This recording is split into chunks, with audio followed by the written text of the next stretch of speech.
Sandali po, sandali po.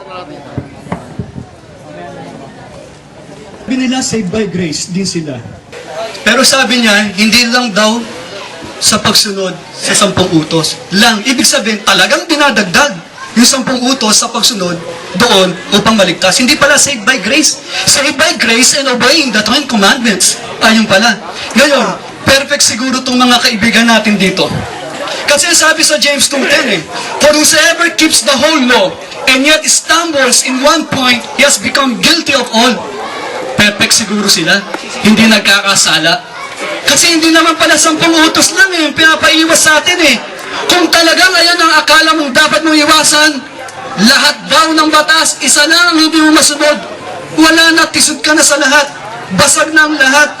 Kaso yung 600 plus kanina hindi nga na-recite Hindi nga sa ulo Paano niya pa susundin lahat ng batas? 600 plus, hindi na specific na sabi kung ilan ng batas. Time! Okay, habang inaano for 2 minutes. Opo, magandang gabi po, Pastor. Ang tanong ko po, may narinig po kami sa likuran kanina na pinalitan na ang kautusan. Ang tanong ko ay magmumula sa Matthew 22, chapter 37 at 39. Ang wika dito, ibigin mo ang Panginoon mong Diyos ng buong puso mo at ng buong kaluluwa mo at ng buong pag-iisip mo. Tapos yung pangalawang utos na ito ay ibigin mo ang iyong kapwa gaya ng iyong sarili. Ang una ko pong tanong ay, ito po bang utos na ito ay bago o dati na rin? Pangalawa ko pong tanong, kung ito ay dati na, ano naman yung ipinalit dito? Ayun po. Okay, 2 minutes, Pastor. Alam niyo yung binagay kanina, change of law, hindi ko sinabing pinalitan na ang mga kautusan Kinote ko lang Hebrews, change of law. Kinote ko lang Hebrews, change of law. Listen to this, guys. Matthew 22 verse 38. Ang sabi rito, and said to them, you shall love the Lord your God with all your heart, with all your soul, and with all your mind. Tinatanong mo kanina, kung ito ay bago, kung ito ay luma. Ang pinag-uusapan dito, yung degree. Sabi ni Christ, this is the great and foremost commandment. Pinag-uusapan dito, yung degree. Maliwanag sa inyo, great and foremost commandment. On these 2 commandments depend the whole law and the prophets. What is the whole law and the prophets? Kung minsan po ginagamit po sa technicalities ng biblical study niyan, tungkol po sa scripture. Kapag pinagsama yung salitong law and the prophets, merong sinasabi noon sa lumang tipan, pero ito hindi pa rin specific na 10 commandment. So, dito makita natin, ito yung sagot pa nga ni Kristo sa mga Pariseyo, na kung tatanungin natin, nakakaalam ng ilang mga batas. Sana sinabi na lang ni Kristo sa mga Pariseyo at maging dito sa lawyer, sinabi niya na lang sana, balikan niyo ang 10 utos. Pero binanggit niya yung mga bagay na ito. This is the great and foremost commandment. Pinapakita niya yung degree ng pag-uutos ng itong ibigin niyo ang Panginoon na yung Diyos. Ibigin mo yung kapitbahay, yung neighbor, yung kapwa as yourself. Hindi niya po sinasabi rito specific ang 10 commandments. Hindi po specific ito. Sige po, Pastor. 6 minutes, 6 seconds. 4, 3, 2, 1. Okay. Okay, Brother Johnson? Yung pong tanong ay hindi kung ano-ano, yung degree o kung ano-ano po. Ang tanong, luma ba ito bago? Kasi sabi niya kanina na yun na lang daw yung utos. 2 na lang. Kung tutusin, yung pagkasabanggit ho doon, binanggit na sa lumang tipan yun. Pakinggan niyo po, sa Levitico 19:18, ito yung mababasa natin. Huwag kayong maghihiganti o magtatanim laban sa mga anak ng inyong bayan. Kung di iibigin ninyo ang inyong kapwa na gaya ng inyong sarili. Ako ang Panginoon. Okay. So, kasama to sa mga ano ni Moises no? Levitico, Old Testament po ito. Kaya hindi ito bago. Kaya ayun nga kanina ayun nga tanong di ba? Anong ipinalit? Dami nung Okay, so yan na po ang ating may sasagot mga kapatid. Okay. Sino ang susunod magtatanong? O, yan. Ano na magtanong ngayon? Sige, magtanong ka kapatid. Sabi Habang mo inaayos yun daw. 600 loss Sige. na yung sinusunod. Alam mo lahat ng 600 loss na yun. O, Sandali. Itanong mo na at bago natin sagutin. Tanong mo na. sabi niya may 600 loss na yung Okay. sinusunod. Tapos? Alam niyo, kabisado niyo. Baka mamaya hindi niyo alam lahat. Okay. Sabi natin alam niya. Alam ba ng member niyo? Ano, yun ang tanong mo. Yun ang tanong mo. Itatanong natin ha. Wala ka ng tanong. May mic sa'yo. Okay ha. Yun ang tanong mo. Brother Johnson, sabi mo 612. Alam mo ba yun? Ano ba ng miyembro mo yun? Wala pinagsasabi niya. Okay, 2 minutes, go. Hindi ko alam yung sinasabi niya, hindi ko alam siguro, kaya pala gigil na gigil, mali yung pakinig niya. Wala naman ako sinabing 613 yung sinusunod mong kautusan eh. Yun ay sagot ko sa tanong ni Pastor kung ilang kautusan at binanggit ko yun na maraming kautusan, pero hindi ko sinabing sinusunod namin lahat yun. Okay. So, wala ka o sa yung iyong tanong ay mali dahil mali ang iyong pagkaunawa. Kaya kagigil na gigil kanina pala eh. So, naintindihan kita kapatid. Ang bata mo pa. Oo. I am the moderator. Meron ka pa bang gustong itanong? Hindi, pagbibigyan ko siya bilang moderator. Meron ka pa bang gustong itanong? Pala may oras ko na. Marami pa. May isa minuto na. Why? May liberty kong salita. Oo. Okay, may mga binabanggit kasi siya kanina na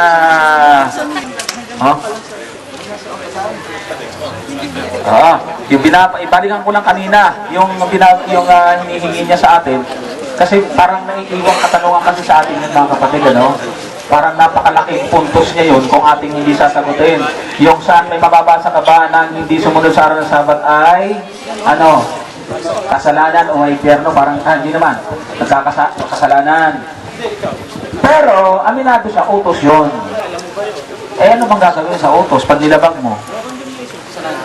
Kasalanan. Hinahanap niya pa yung talata. Parang sinasabi nito, hanapin din natin saan mababasa sa bagong tipan na ang lumabag sa utos na huwag kang gagawa ng larawang inanyuan ay kasalanan. Wala ka rin mababasang ganun. Pero ibig sabihin, pwede ka rin gumawa ng larawang inanyuan. So ibig sabihin yun, gamitin lang natin yung ating sentido kung ika nga. May sagot na doon sa kanyang tanong. Kasi kanina iniisip ko yun, dapat maliwanag sa atin yun. Time na. Okay. 1 minute kay Pastor. Pastor, go! Sinabi niya, no, hindi niya sinusunod. Di ba? Hindi niya sinusunod yung mga utos, yung lahat ng utos. Ulitin mo na lang tong James, ang sabi ng James. For whosoever keeps the whole law and yet stumbles in one point, he has become guilty of all. Hindi niya sinusunod ang lahat, therefore, guilty siya sa 10 Commandments.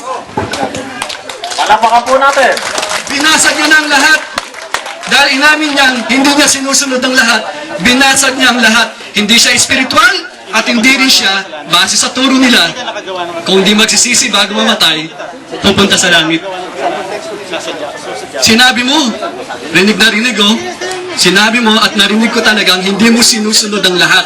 Nung may nagtanong tungkol sa 600 commandments, therefore, binasag mong lahat base rito sa James 2. Kasi isa nga lang isa nga lang basagin mo, sinira mo ng lahat. Guilty of all. Time is up, Pastor. Okay. Magandang gabi po, Pastor Bagabaldo. Ito pong tanong ko ay binabasa niyo na po yung mga talata kanina pa o ngayon din. Ngayon lang, kababasa mo lang po ninyo. At muli ko pong babasahin yung Santiago 2:11. Sapagkat ang sino mang gumaganap ng buong kautusan at gayon may natitisod sa isa ay nagiging makasalanan sa lahat sapagkat ang nagsasabi, huwag kang mangalunya ay nagsabi naman huwag kang pumatay. Ngayon kung ikaw ay hindi nangangalunya, ngunit pumapatay ka ay nagiging tuwail ka sa kautusan. Ang una ko po tanong, Pastor, sino po ba ang nagkakasala? Yung sumusunod ng Sabat o nangingili ng araw ng Sabat o hindi nangingili ng araw ng Sabat? Pangalawang tanong, dito po ba sa Santiago 2:10 at 11, ang binabanggit po bang kautusan dito ay 600 na mahigit na katulad ng binabanggit ninyo o 10 utos lang? Okay, 2 minutes, Pastor. Okay. Go, Pastor. Una, nagtatanong siya tungkol sa Sabat, Hindi naman tungkol sa Sabat yung binasa niya. Adultery, do not commit adultery. Wala namang Sabat dito. Nagtatanong siya na wala sa teksto niya. Pangalawa, sabi niya, hindi daw tungkol sa 600. Sinabi na rito, keeps the whole law. Question, hindi ba kasama sa buong batas? Yung 613? Sabi rito sa buong batas. And yet, established in one point, nasunod mo 612. Pero pumaltos ka sa isa, ay, sayang, yung ginawa mo 612. Istanbul ka rin, sabi rito. Binasag mo rin lahat ng batas, ang buong batas. Maraming salamat sa tanong na nagpalinaw na mali ang doktrina na sinasabi natin.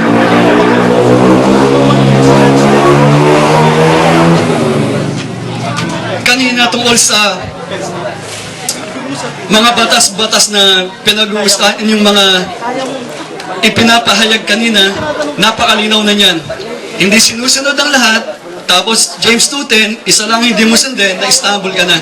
At yung tanong mo, walang relasyon sa verse na sinabi mo. Walang Sabat na binanggit dito. Ba't Sabat ang tinatanong mo? Kung magtatanong ka ng isang tanong, yung subject mo dapat in relation with the verse that you are quoting. Pero walang Sabat eh. Tapos tatanungin mo kung nagkakasala, kung di mag-observe ng Sabat.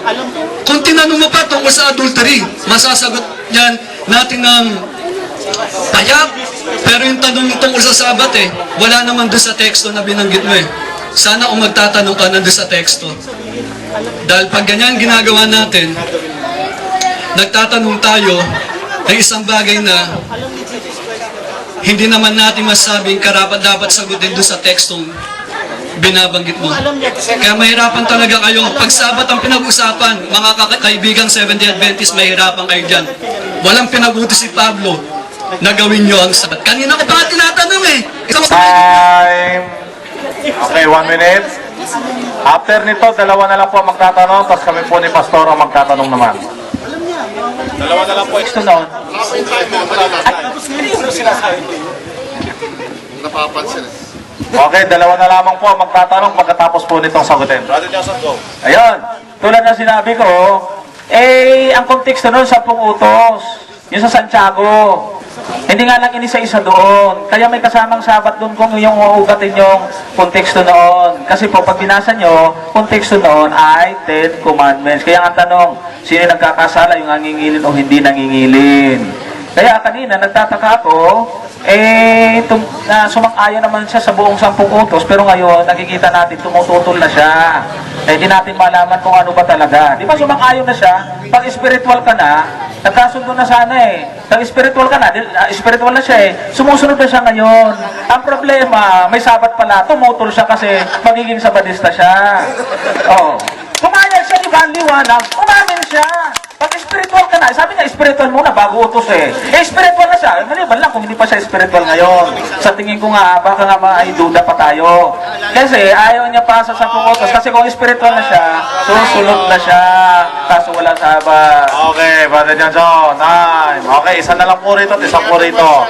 Last question. Isa po rito, isa rito. Tapos kami na po. Any question? Sinong gusto mong tanong? would like to Yung ask dito question? po. Dito.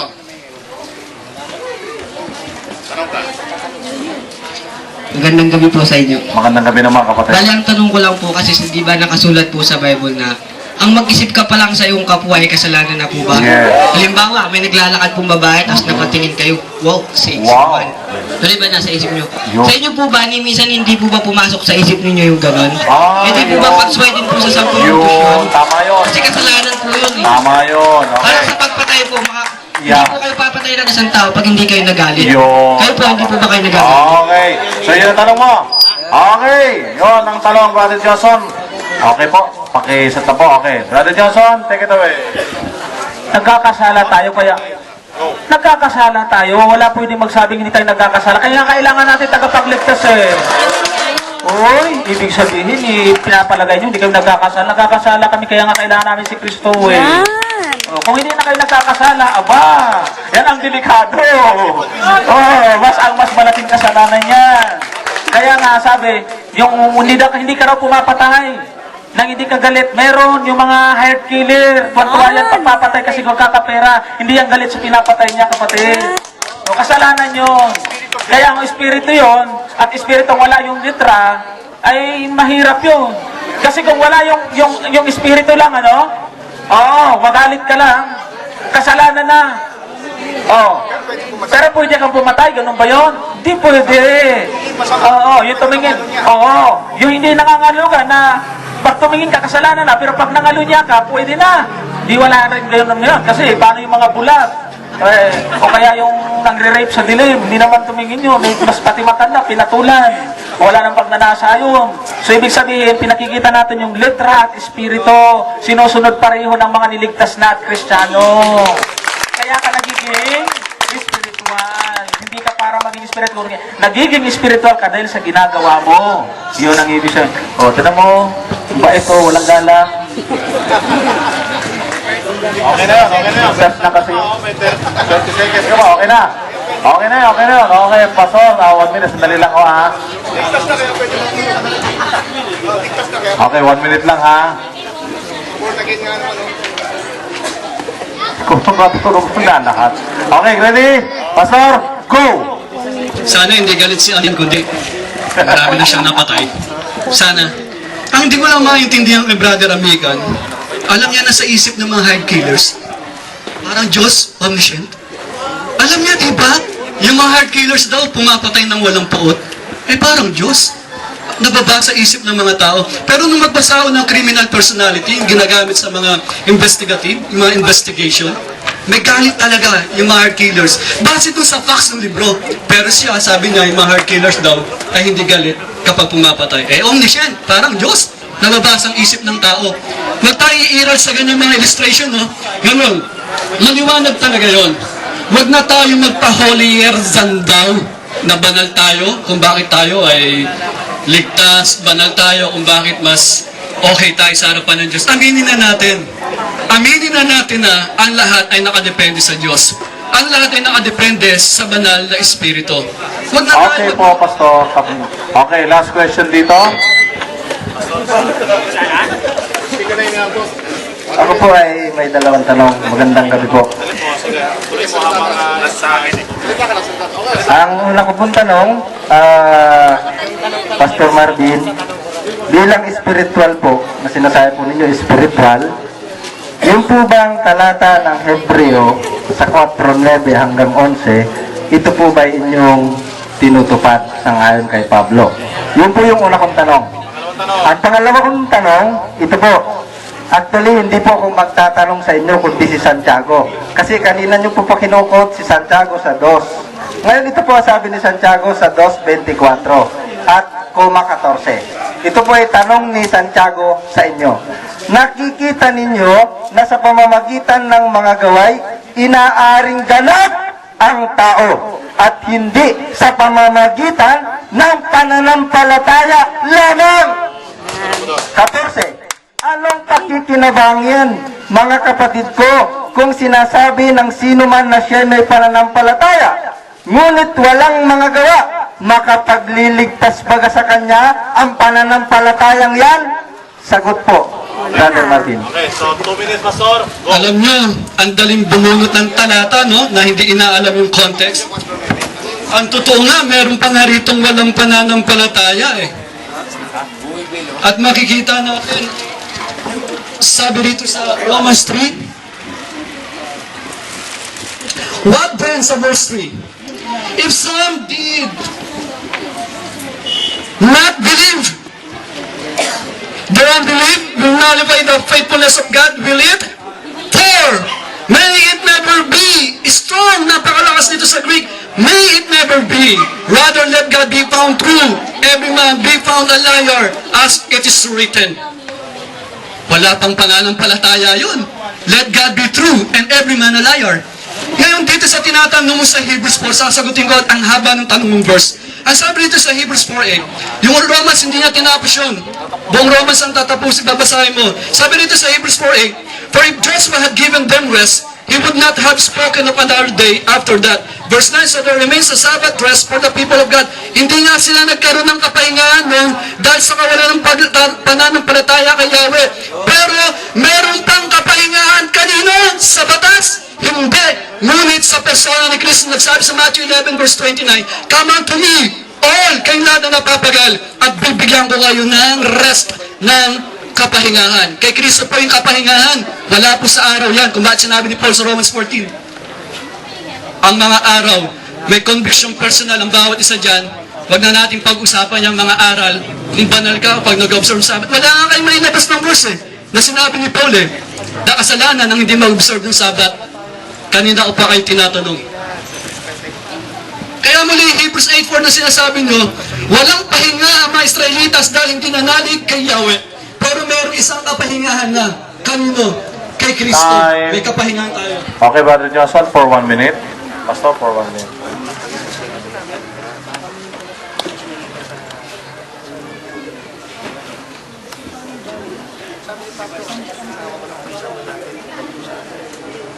Okay, Brother Johnson, go.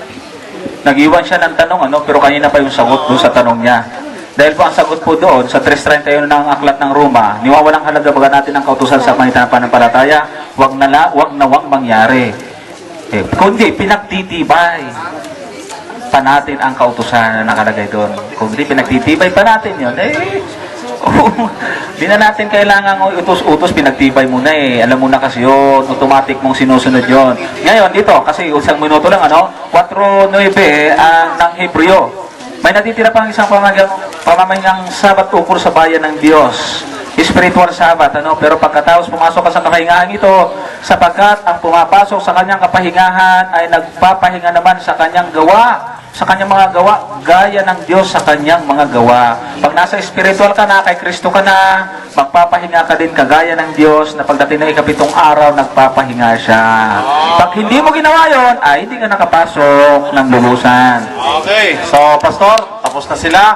Meron ba kayong gustong itanong dito sa kabila?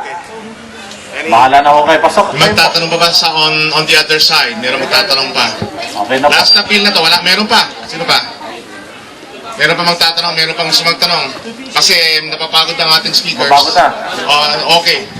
Last question, tapos kami dalawang moderator na magtatanong. Last na to, wala na. Okay.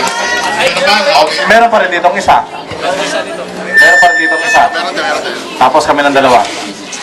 Pastor, ano niyo po for 2 minutes. Sige. Ano yung tanong mo, kaibigan? Kasi po may nagtanong sa inyo kanina, di ba, kung sinusunod ni Satanas yung Oo. 10 utos. Ngayon ibabalik ko lang po yung tanong. Sa inyo po, sinusunod po ba ni Satanas yung 10 utos? Yeah.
Kaya ako na magsasabi, dahil naalala niya may sabat, kinontra niya uli kasi magiging sabatista siya. Okay, Pastor. Ang mga tanong niya kanina Sandali po, Pastor. Sandali sila. Paki-isat po po 1 minute. Isat po. na sumasang-ayon. No? Is there any difference with agreeing, with obeying? Kaya rito makita natin, sinasabi nila na yung Sabat talaga, pinagdidikdikan nila na kinakailangan talaga. At kung hindi mo gagawin, para kang anak ng dyablo. Tapos nag-quote siya sa John 8:44 na sinungaling daw yung Diablo guys sa kanyang mga anak. Kanina nagsabi siya na hindi niya sinusunod ang lahat ng batas. Pero may mga salita siya kanina na sinusunod niya raw ang batas. Sino ngayon ang sinungaling? Sino ngayon ang anak ng Diablo? Kaya rito makikita natin na maliwanag ang Biblia. Huwag na tayong magpakahirap pa sa sarili natin. Huminto na nga daw tayo sa gawa eh. Bakit? Dahil nga kay Kristo. May pahinga na tayo dahil kay Kristo. Ako pala, time na. Nalibang ako. Okay. Isa kayo, isa dito. Okay.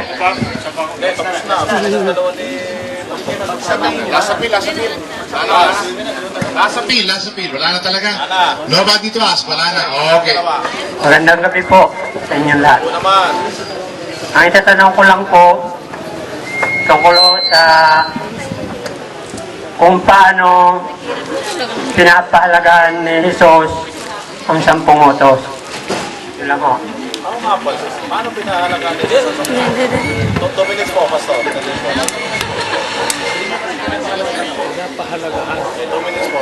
Ito yung pangalawang pinag-isa namin yung kaming dalawa, pinag-isa namin yung tanong. Sumusunod tayo sa rules eh. Okay, Pastor, go! Paano pinapahalagaan ni Christ is the end of the law, ang sabi sa Romans 10:4. Pinahalagaan niya, kaya niya tinapos, Matthew 5:17, kaya niya tinupad para hindi na ikaw yung tumapos dahil hindi mo naman talaga kaya tapusin at tuparin. Mahalaga sa kanya, kaya niya tinapos. Christ is the end of the law. Kaya pahinga na po kayo. Si Kristo ang gumawa ng lahat, hindi po kayo ang gagawa. Ano yung follow-up question? Wala po yung follow-up. Tuloy niyo po, Pastor. Meron pa kayong ilang minuto pa po. So, maliwanag yun. Ang sentro ng Christian theology ay si Christ. Kung pag-uusapan ay batas, tinapos na ni Kristo, Matthew 5:17. He fulfilled the law. Ang gamit po dun sa salitang fulfill, na kinote ko lang na hindi exactly, pero na dun sa salitang fulfill, I came not to abolish the law but to fulfill it, plain law. Na ibig sabihin, ganun din gamit niya the rest of the book of Matthew. Yung salitang plain law. Halimbawa, yung katuparan ng kanyang kapanganakan, fulfill, plain law, tanong, natupad ba? Natupad yun, nangyari. Kaya yung fulfill na yun, kapag kay Kristo na ginamit, tinupad niya rin yung batas dahil mahalaga sa kanyang batas. Tinapos niya dahil mahalaga upang wala na kayong tapusin. Huwag niyo na pong dagdagan yung ginawa ni Kristo dahil insulto sa kanya yun. Wala pa kayong magagawa para dagdagan yung ginawa ni Kristo at wala rin kayong magagawa para bawasan yung ginawa ni Kristo sa Kalbaryo. Perfect na po yun. Ang isang perfectong Diyos ay pwede lang gumawa ng isang perfectong gawa. Hindi siya pwedeng gumawa ng isang hindi perfecto. Mahalagang kautusan, tinapos ni Kristo, Christ the end of the law. Okay, so for 1 minute, palakpakan po natin. Okay, yung sinabi niya pong tinapos doon sa talatang Kapitulo 5, no? Ang aking pong pinagtataka, tinapos pala ni Kristo, bakit niya inutos dito sa 17, Kapitulo 19? Alin, nasabi ng alin yung sasusundin ko? Binanggit niya yung mga dapat sundin ni Kristo. Tinapos niya na pala, ba't niya inutos? Di ba? Ganun po yun eh. At saka isa pa, sumang-ayon na siya kanina na pag-spiritual na siya susunod. Pero ngayon, itinatapon niya kay Kristo. Ano ba talaga? Sumang-ayon ka na kanina eh. Mali ba na lang kung mali yung sagot mo kayo at pagsang-ayon na magiging spiritual ka muna bago ka sumunod. Yun lang naman yung tinutulan mo yung pagkabaliktad eh. Umamin kayo na hindi kayo tumututol. Kaya lang, magiging spiritual ka muna. Ako na may naniniwalang spiritual ka na. Ba't ngayon tumututol ka na at ibinigay po yun na kay Kristo ang pagsunod? Ayaw mo na. Si Kristo may utos, alin-alin, huwag kang papatay, huwag kang mangangalunya, huwag kang magnanakaw, huwag kang sasaksi-dasiri katotohanan. Inutos niya sa tao. May nabasa. Ang tanong. Ang tanong kasi lang ba? Tanong kasi paano magkaroon ng buhay. Okay, si Pastor ay may tanong para sa'yo, Brother Johnson. Pastor? Hindi po, may tanong. Tatanungin ng moderator si Johnson, tatanungin din kita. Pastor? Set ko lang ito. Huwag mo na i-set, Pastor. Privilege natin yun. Wala na settle tayo. Okay, sige, tanong. Last question. Their heart's content. Yes. To the highest level.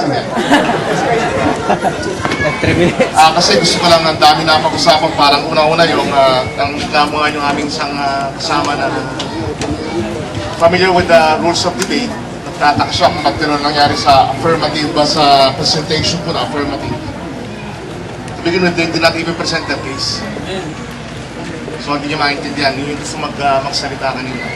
Anyway, just to address that if you can explain to me, so I could understand what you should have done in the first place, going around so many things that I don't even get, but no connection to what we're talking about. But coming back to our basic contention, okay? How can obeying the 10 Commandments be spiritual? I understand that how can obeying the 10 Commandments be a means to becoming spiritual? Please answer that for me. Okay. Okay. Ang tanong niya ay how can obeying the law to be spiritual? Ang sagot po natin sa 7 talatang 14. Ang sabi po, basahin po natin sa English. Roma 7 talatang 14. We know that the law is spiritual, but I am unspiritual. So yun ang sinabi, no? Kahit na ito yun lang yung point ko na gustong mahaba yung talata. Yun ang punto ko na dapat. Sabi, ang law is spiritual. Gusto mo spiritual, ba't tayo mo sa law? Diba? Yun ang mahirap dun eh. Law is spiritual. Oh. Kaya, para maging spiritual, huwag iwasan nyo. Spiritual nga yun eh. So yun ang ibig kong sabihin nun. Kaya ngayon, may oras pa ako, diba? May oras pa yan. Ini-question kasi, sabi ni Pastor, tini-question noon, bakit nagkaganon? Talaga naman siyempre, nasa panag kayo ng negative. Hindi kayo, magki-question talaga kayo. Kami nagki-question, ba't kayo nagki-alam eh? Dapat tahimik lang kayo, o kayo nag-observe lang kayo. At sana nagtanong kayo, asa na yun? Ba't hindi nagtanong? Nagki-question pala siya. Okay. So, tama lang yun, sabi niya, hindi raw maintindihan, ano? Okay, mayroon pong minabanggit ho dito kanina na sabi niya, may naalala kasi akong sinabi niya kanina na hindi naman, sinundan yung aking illustration, na hindi pa rin kitutol sa damit, naalala ko yun eh. Hindi pa rin kitutol sa damit, mayroon namang tutol sa damit pero hindi nakahubad. Ang alam kong ganon ay hindi tao yun, hayop yun, mukhang tao lang.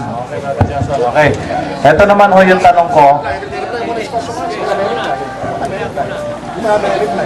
Hindi na ho, kumbaga sana, ito na yung tanong ko. Okay. Ito naman yung tanong ko.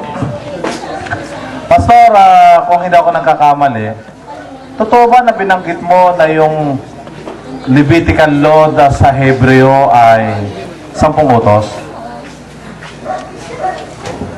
Nagkamali ka nga. Ano ho yung inalis na utos dun sa Hebreo? Hindi ho ba 10 utos yun? Ayun nga yung tinatanong kanina sa inyo, anong change of law eh. Na hindi niyo sinagot. Ang tinatanong ko sa inyo, hindi ba kayo naniniwala na yung change of law, yun ay 10 commandments na pinalitan? Hindi. Yung change of law doon, hindi mo mabibigyan what is the specific na nasa mind ng author ng Hebrew kung ano yung law dyan. Sa Ibig sabihin, kung ano man yan na gusto mong gawin doon, ang New Covenant, doon tayo under, wala tayo sa Old Covenant. Maging ito man ceremonial law, maging ito man kung ano-anong law, there's a change of law na sinasabi ko nga may pagbabagong nangyari na batas. Okay, Pastor, so hindi ka sigurado na 10 utos yun? Sinabi ko nga lahat. Okay. Pwede mong ilagay sa utos doon. Naniniwala ka 10 utos yun? Sinabi ko nga, Okay, yung law, Pastor, kung pwede mong naniniwala ka. ipasa kung anong batas na gusto mo ilagay doon. Dali na Can't po. you understand? Ako. Kung naniniwala kang kasama ang 10 utos doon, kaya mong tindigan? Alam mo, sinabi ko, This is a challenge. ipasok mo na kung ano gusto Yes, mo this is a challenge. Tanong ko lang sa kanya. This is a challenge. Mali ang tanong mo. We're questioning. Line of questioning na Dali lang po, sir. Challenge po yun eh. Challenge po. Hindi ko na sinundan yung tanong niya eh. Challenge po yun eh. Pwede. Tama na yun. Salamat po. Sarap ka naman kasi hindi ko na sinundan eh. Kami nga namigan, no? Walang problema.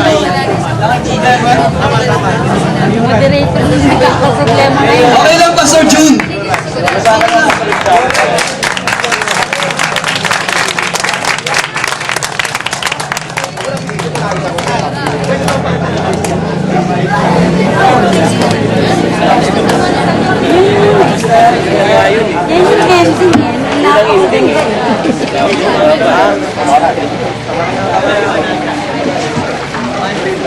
Yung mga dito na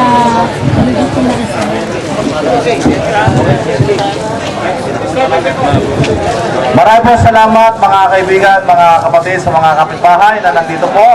Ang pagpapala nawa ng Panginoon na siyang sumaati sa oras na ito. Kaya, ano mo na video mo na wala na ako.